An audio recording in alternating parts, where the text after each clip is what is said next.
Олег Мусасович, как известно, 1 октября у вас была встреча с одним из авторитетнейших, мудрейших политиков Сергеем Лавровым, который, в общем-то, знает все глобальные геополитические процессы, также региональные, локальные, наверное, на любой точке планеты. Он знает положение дел. Это, на самом деле, очень уважаемый человек сегодня в мире. Расскажите нам о состоявшейся встрече. Мы из новостей видели такой информационный репортаж, краткий.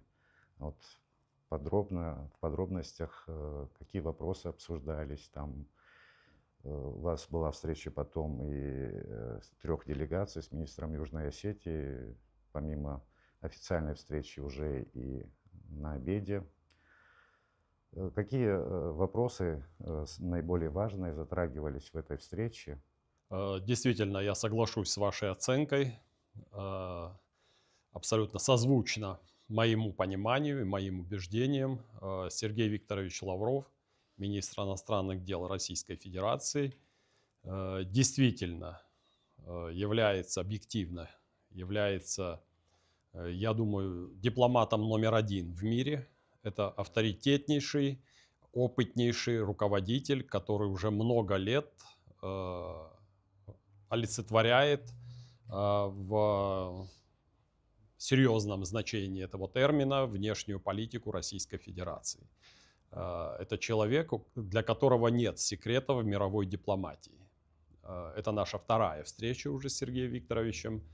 Как известно, она состоялась в Сочи 1 октября. Наша делегация прибыла в Сочи для того, чтобы провести переговоры с российской делегацией и подписать план консультаций между Министерствами иностранных дел Республики Абхазия и Министерством иностранных дел Российской Федерации. Такой план консультаций, забегая вперед, скажу, что он был подписан, и поэтому мы имеем дорожную карту нашего взаимодействия на 2026 и 2027 годы. Наша встреча, сразу хочу на этом акцентировать внимание наших телезрителей, проходила в очень конструктивном, дружелюбном, партнерском ключе.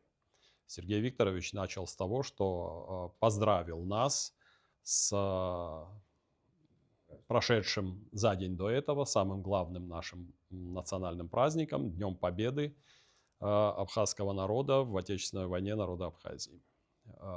Мы проинформировали нашего российского коллегу о тех масштабных мероприятиях, которые сопутствовали празднованию Дня Победы, о тех делегациях, которые посетили Республику Абхазия в этот день.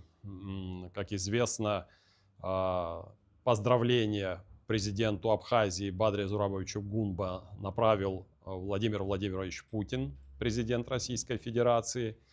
Это поздравление на торжествах озвучил наш высокий гость, первый заместитель руководителя администрации президента России Сергей Владимирович Кириенко. Кроме того, Абхазию посетили губернатор Московской области, губернатор Нижегородской области, и еще был ряд делегаций, которые приехали в братскую Абхазию, чтобы быть рядом с нашим народом в эти праздничные дни и часы. Об этом мы тоже рассказали нашим российским коллегам, делегации Министерства иностранных дел. И дальше обсудили довольно широкий спектр нашей взаимной двусторонней повестки. Это были и вопросы, разумеется, сотрудничества в оборонной сфере, в области скоординированной, как известно, внешнеполитической деятельности между внешнеполитическими ведомствами Абхазии и России. Живой интерес Сергея Викторовича вызвала наша активность, что называется, на внешнем контуре. Он подробно был проинформирован мною о тех визитах, которые состоялись за этот период с нашей первой встречи 6 июня до сегодняшнего момента. А их было несколько таких визитов, и число тех стран, с которыми мы поддерживаем диалог, неуклонно растет. Не все эти страны, естественно, сейчас признали государственный суверенитет Республики Абхазия, но тем не менее диалог расширяется. Я сознательно не буду акцентировать на деталях, называть конкретные страны, конкретные государства, дабы не предвосхищать события, потому что мы с вами хорошо знаем, что те, кому, так скажем, Будут противодействовать. да, да, тем, кому это как кость в горле становится, они, конечно, будут противодействовать этим процессам и нашей активности. Разумеется, мы проинформировали Сергея Викторовича и членов высокой российской делегации о тех усилиях, о том союзническом духе, которым наполнена наша работа. Мы, не секрет, что во всех наших визитах, во всех наших контактах особо подчеркиваем союзнический характер отношений с Российской Федерацией, с нашим главным союзником, партнером и другом. Кстати, хочу сказать, что мы проинформировали Сергея Викторовича о том, что загранучреждения Российской Федерации, дипломатические ведомства оказывают на протяжении всего этого периода нам очень существенную деятельную помощь. Это всегда партнерское взаимодействие, это всегда союзнический дух и, как я уже сказал, проявление скоординированной внешней политики между Абхазией и Россией. Основные вопросы еще вот какие-то обсуждались там касаемо, допустим, общей безопасности. Разумеется, мы обменялись мнениями по всему спектру сегодняшней ситуации в регионе, который соседствует с нами. Это, как известно, регион Южного Кавказа, Восточного Причерноморья. И здесь я хочу сказать, что наши оценки полностью совпадают. Конечно, мы внимательно следим за теми динамичными процессами, которые разворачиваются сегодня в закавказских республиках, соседних с нами. И мы должны быть здесь очень внимательны. Здесь идет и очень серьезная аналитическая работа, и обмен информацией, обмен мнениями с нашими стратегическими союзниками, с Россией. Конечно, мы большое значение уделяем сохранению вот этих высоких стандартов обеспечения безопасности, сохранения общей архитектуры стабильности, безопасности в регионе, поскольку это напрямую влияет на жизнь, на деятельность нашей страны. Конечно, здесь партнерство с Россией имеет колоссальное значение. Мы обменялись мнениями и информацией по тем процессам, которые сейчас происходят в соседнем государстве, в Республике Грузия.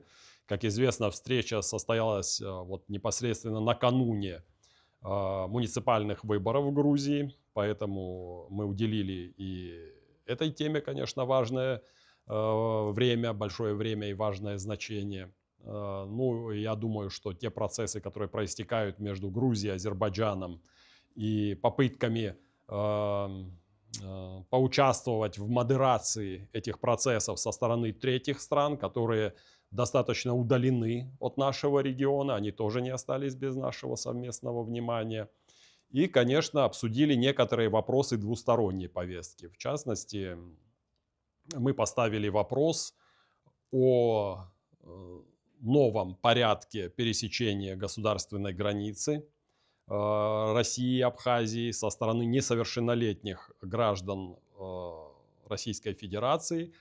Вступили, как известно, в силу поправки к федеральному закону, который регулирует въезд и выезд граждан Российской Федерации, которые не достигли 14 лет. И поэтому, конечно, мы и этому уделили внимание. Я, если потребуется, могу подробнее об этом рассказать. Конечно, большое внимание было уделено тем динамичным изменениям, которые сегодня происходят между Абхазией и Россией. Тем масштабным проектам, которые осуществляются в Абхазии при помощи Российской Федерации. Как известно, сегодня растет число таких форматов. Это и сотрудничество в области образования, в области медицины, культуры, молодежной политики. Мы с вами, как и все граждане Абхазии, очевидно, наблюдаем вот тот большой перечень форматов, которые сегодня активизируются в нашем глобальном двустороннем сотрудничестве. Ну и, разумеется, мы говорили о том, какова направленность наших действий, что называется, на внешнем контуре. Мы подробно проинформировали министра иностранных дел России о наших визитах в Сирию, о тех переговорах, которые состоялись в ходе 2 уже визитов на самом высоком уровне в Сирии, о том, какие полезные выводы можно извлечь и для наших российских коллег из нашего опыта. И, разумеется, это все вызывало большой интерес. Так же, как и наша активность на латиноамериканском направлении. Мы проинформировали, какую работу мы проводим и в этом очень интересном, важном, очень сложном, динамично меняющемся сегодня регионе. Там тоже появляются дополнительные форматы возможностей, открываются новые окна возможностей. И мы при помощи и содействии наших российских коллег, внешнеполитического ведомства, посольств Российской Федерации в этих странах, мы обязательно собираемся их использовать. Наша сирийская диаспора, я, насколько слышал, тоже оказывает свою помощь в диалоге сирийско-российском. Ну, я в принципе хочу сказать мое глубокое убеждение, и я поделился им с моим российским глубоко уважаемым коллегой о том, что диаспоры, абхазские, адыгские диаспоры в этих странах, вообще в странах Ближнего Востока, в Турецкой Республике, они являются существенным внутриполитическим фактором. Это важный фактор для правительства любой из этих стран, поскольку они там многочисленны, они достаточно сплоченны. И я считаю, что вести среди этих слоев населения той или иной страны просветительскую важную работу о сегодняшнем дне Абхазии, о том, насколько динамично развивается Абхазия, как она укрепляет свою обороноспособность, как она соблюдает стандарты безопасности, как развивается ее инфраструктура. И все это происходит при помощи наших российских союзников и друзей. Это очень важная часть работы. Вот мы, как страна, которая верна своим союзническим обязательствам, которая является страной-другом для великой мировой державы России, мы именно так себя и ведем на внешнем контуре. И там, где возможно и требуется лишний раз подчеркнуть роль и фактор наших союзнических отношений, мы никогда не упускаем такой возможности. Поэтому, конечно, диаспора, в том числе и, допустим, вот в Сирийской Арабской Республике, мы этому фактору уделяем большое значение. Не секрет, что вот на недавней международной Дамасской ярмарке, которая собрала 48 стран-участников, абхазский павильон, абхазская большая экспозиция была самой часто посещаемой. То есть огромное количество людей посетило наше представительство на этой ярмарке, увидели наши возможности, увидели наши достижения, вспомнили наглядно демонстрируемые элементы нашей культуры, нашего быта, нашей истории, а мы это активно пропагандировали. И, разумеется, мы там представляли в том числе и самые амбициозные сегодняшние инфраструктурные проекты, такие как международный аэропорт города Сухум имени Владислава Григорьевича Ардземба, такие как новые порты, создание которого близится к завершению, который будет, с моей точки зрения, обязательно важной составляющей вот в этом логистическом, транзитном, транспортном сотрудничестве. И это также укрепляет нашу роль и делает серьезным наше место вот в этой глобальной кооперации. Поэтому, конечно, здесь роль диаспор важна. Мы хотим, чтобы наши соотечественники за рубежом понимали устремления абхазского государства, руководства Абхазии. Мы их информируем о том, что Абхазия не может чувствовать себя в безопасности и эффективно, динамично развиваться без сотрудничества и стратегического союзничества с нашим главным партнером Россией. И я считаю, что это находит очень такой действенный, серьезный отклик. Люди с большим интересом узнают о том, каков сегодня, вот сегодняшний день страны, которую они считают своей. Поэтому, я думаю, здесь еще и важная просветительская функция присутствует с нашей стороны, и мы не боимся этой работы, охотно берем на себя эту миссию, и также и будем продолжать дальше. Глядя на сегодняшний такой вот быстро меняющийся мир, когда уже вот не работает та система безопасности, которая сложилась после Второй Отечественной войны, и вот если смотреть даже на страны, входящие в НАТО, насколько они сегодня, по-моему, незащищенные. Если смотреть на страны СНГ, некоторые, вот, Азербайджан, Армения и в Грузии вот буквально на днях опять пытаются там сменить власть заинтересованные государства. Все это, конечно, говорит о том, что мир сегодня очень такой, скажем, такой небезопасный, и поэтому наше положение в нем, безусловно, нас беспокоит. И такие вот даже страны, как Казахстан, мы видим, что и на них давят, и на всех. То есть даже Германия, казалось бы, такая великая страна, но там какую дадут команду, бегом это и выполняет. Ну, так вот, на первый взгляд. Вот каково наше положение в мире, вот насколько мы находимся там в безопасности? Ну, я прежде всего хочу сказать, что во многом согласен с вашими оценками. Разумеется, мы сегодня видим множество примеров перед глазами, когда вот этот глобальный клуб глобалистов диктует свою волю и свою логику действий национальным правительствам западных стран. Не все, к сожалению, правительства западных стран проводят национально ориентированную политику. Это мое глубокое убеждение. Такое ощущение, что есть некий единый центр управления, который, уже проработав определенную стратегию, навязывает волю, как это ни парадоксально, национальным правительствам суверенных государств. И здесь, конечно, очень важен фактор противодействия этой тенденции. Но мы видим, что такие тенденции противодействия этому коллективному глобалистскому клубу, они набирают силы. Вот недавние форматы, которые состоялись при ведущей роли Российской Федерации, Китайской Народной Республики, они ясно об этом нам диктуют. Они демонстрируют эти процессы.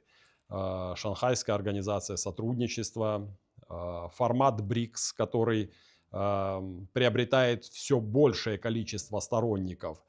Есть большое количество предложений от различных стран, которые еще не присоединились к этим форматам, о том, что они считали бы для себя выгодным и справедливым, особо замечу, присоединиться вот к новому формату, зарождающемуся, создающемуся формату глобального юга, глобального востока.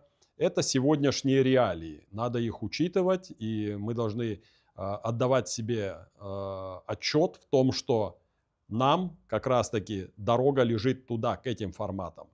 Абхазия, я уверен, со временем, нравится это кому-то или нет, займет свое достойное место на евразийском, на постсоветском пространстве. Абхазия, по сути, это неотъемлемая часть общего глобального евразийского пространства. Несмотря на свои небольшие территориальные размеры и не на слишком многочисленное население, но само геостратегическое положение, географическое положение нашей страны, безусловно, подтверждает тот тезис о том, что Абхазия является важным игроком, важной страной, как минимум в регионе Южного Кавказа, Восточного Причерноморья, и при определенной политической конъюнктуре, нарастив свои возможности в содружестве с Российской Федерацией, укрепив свою инфраструктуру, укрепив экономические институты и развив их, обязательно займет свое достойное место. Что для этого требуется? помимо глобального сотрудничества с нашим главным партнером, необходимо также выстраивать и с другими странами, которые готовы нас услышать, которые не являются враждебными России и Абхазии, которые готовы воспринимать нашу логику, которые относятся к нам с уважением, к нашему государственному суверенитету, к нашим внешнеполитическим устремлениям, к решению абхазского народа о собственном пути, которые относятся к этому с уважением и с вниманием, мы готовы с ними разговаривать. Для этого нам требуется не слишком большой набор. Это компетентность, это ответственность, координация наших важных шагов с главными союзниками и партнерами и, конечно, воля. Мы для этого должны выстроить эффективный, собственный, государственный, национальный проект. Тем более, что у нас для этого сложились благоприятные условия. Ну, посмотрите, есть рядом большой российский, дружелюбный, масштабный рынок. Он очень емкий.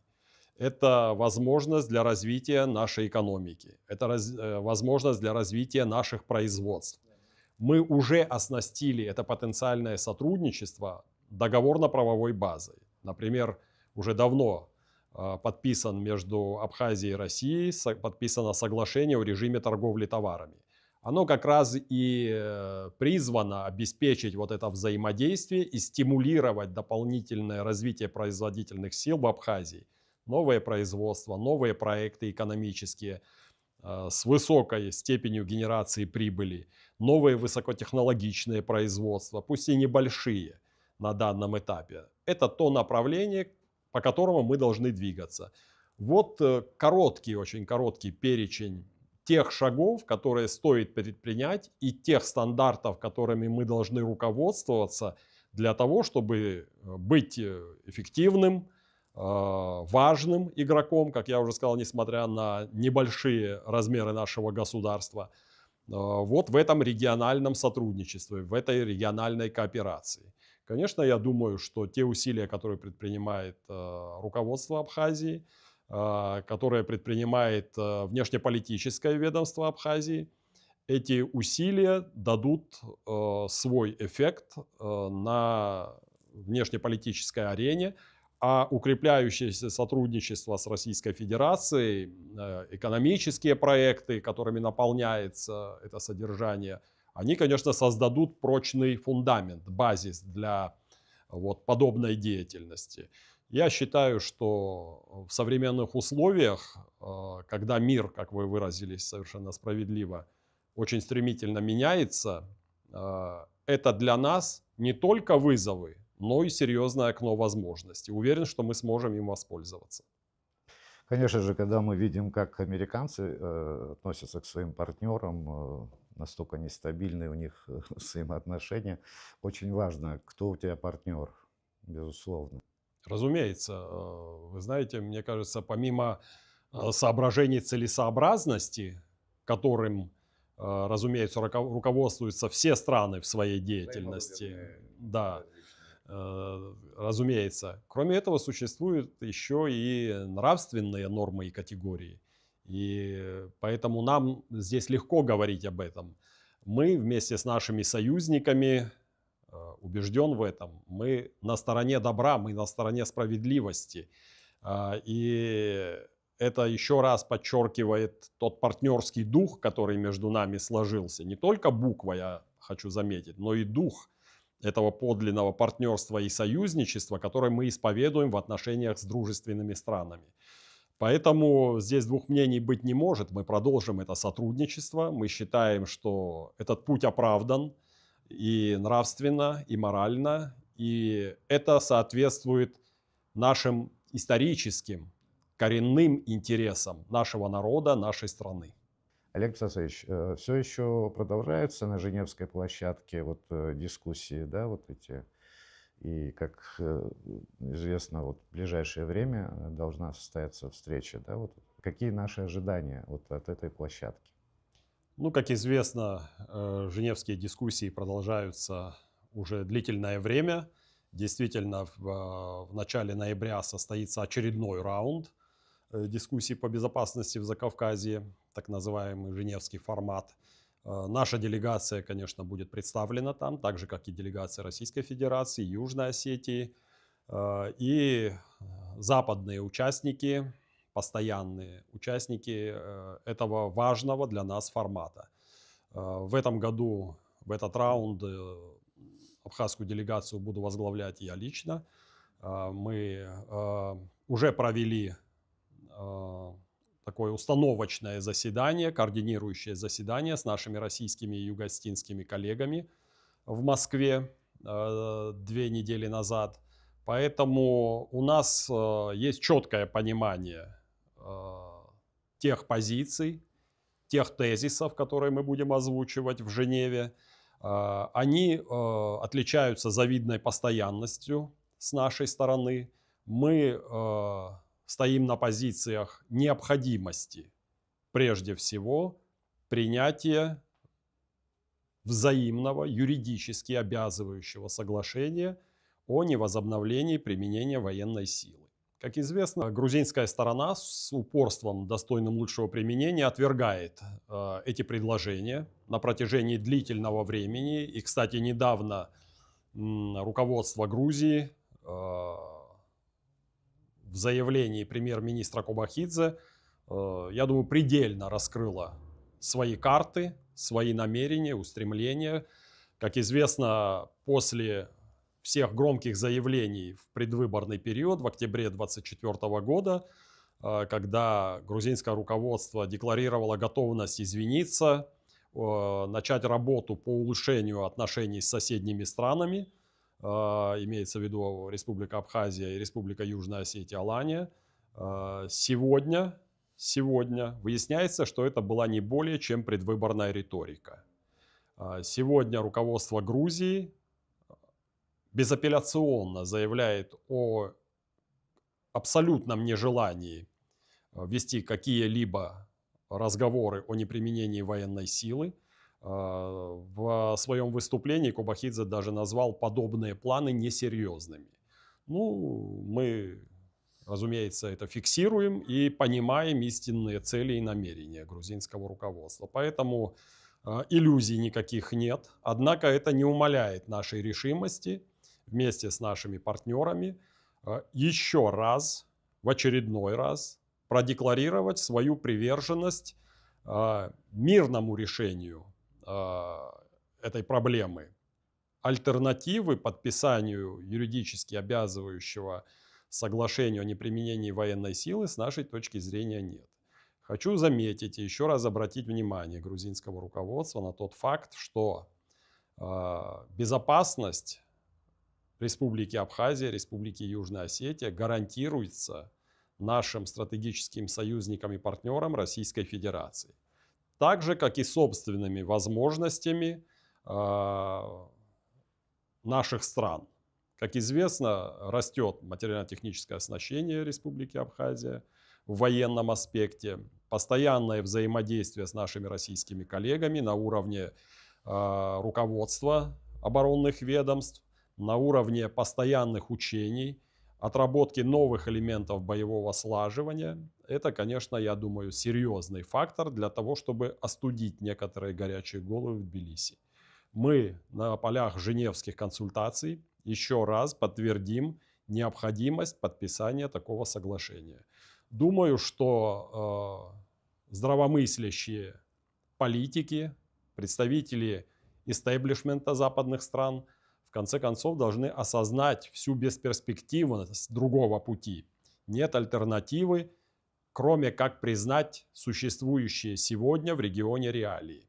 Реалии таковы, что есть суверенное государство, Республика Абхазия, и во взаимоотношениях с ней Грузия должна руководствоваться данными реалиями, которые уже давно сложились в регионе.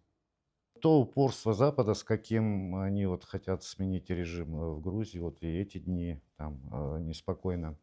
Какие у них цели и к чему нам надо быть готовым? Мы должны быть готовы к любому варианту развития событий. При этом, как я уже ранее сказал, военно-политические риски для нашей страны во многом нивелированы, практически в главном нивелированы путем соглашения договора о союзничестве, дружбе и партнерстве с Российской Федерацией, военным договором, который также имеет место быть среди главных, так скажем, документов нашей договорно-правовой базы между Россией и Абхазией.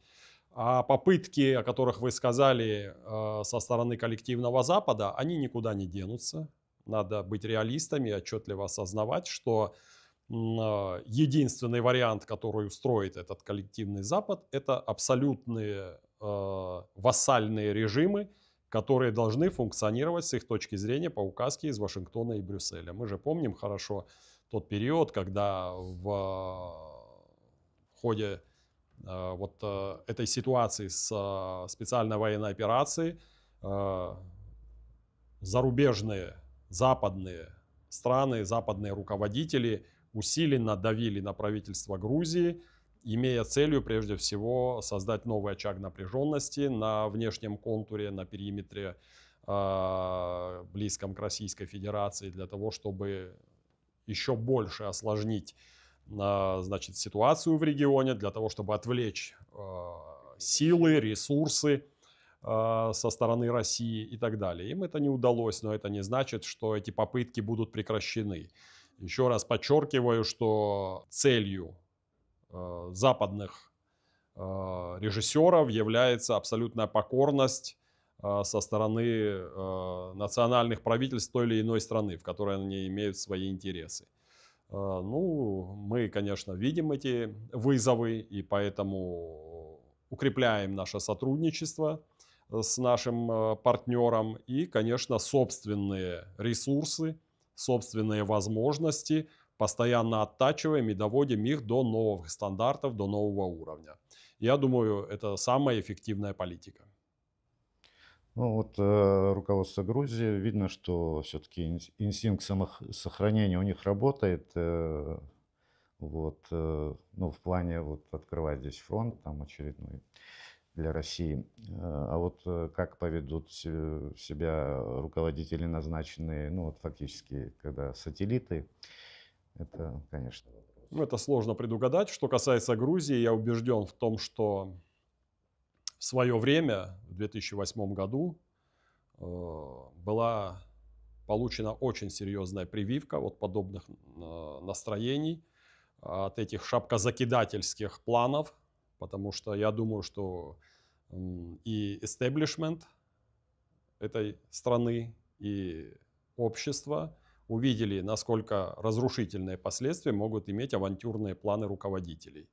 Думаю, что все-таки здравый смысл возобладает, и мы продолжим все-таки попытки решить дипломатическим путем существующие между нами проблемы. Курс Абхазии предопределен, выбран давно, он установлен нашим народом. Он сегодня имеет выражение в нашем стремлении к строительству суверенного, демократического, независимого государства, которое выбирает себе партнерами, союзниками, как я уже сказал, те страны, которые готовы действовать с нами на взаимоуважительной, продуктивной, конструктивной основе. Сегодня, еще раз повторю, у нас есть главный союзник и партнер, и это во многом обеспечивает нашу безопасность и создает условия для нашего устойчивого социально-экономического развития. Ну, думаю, что наши соседи не будут испытывать судьбу, особенно вот глядя на то, что происходит сегодня. Спасибо вам большое за интервью, Спасибо. Александр Сергеевич.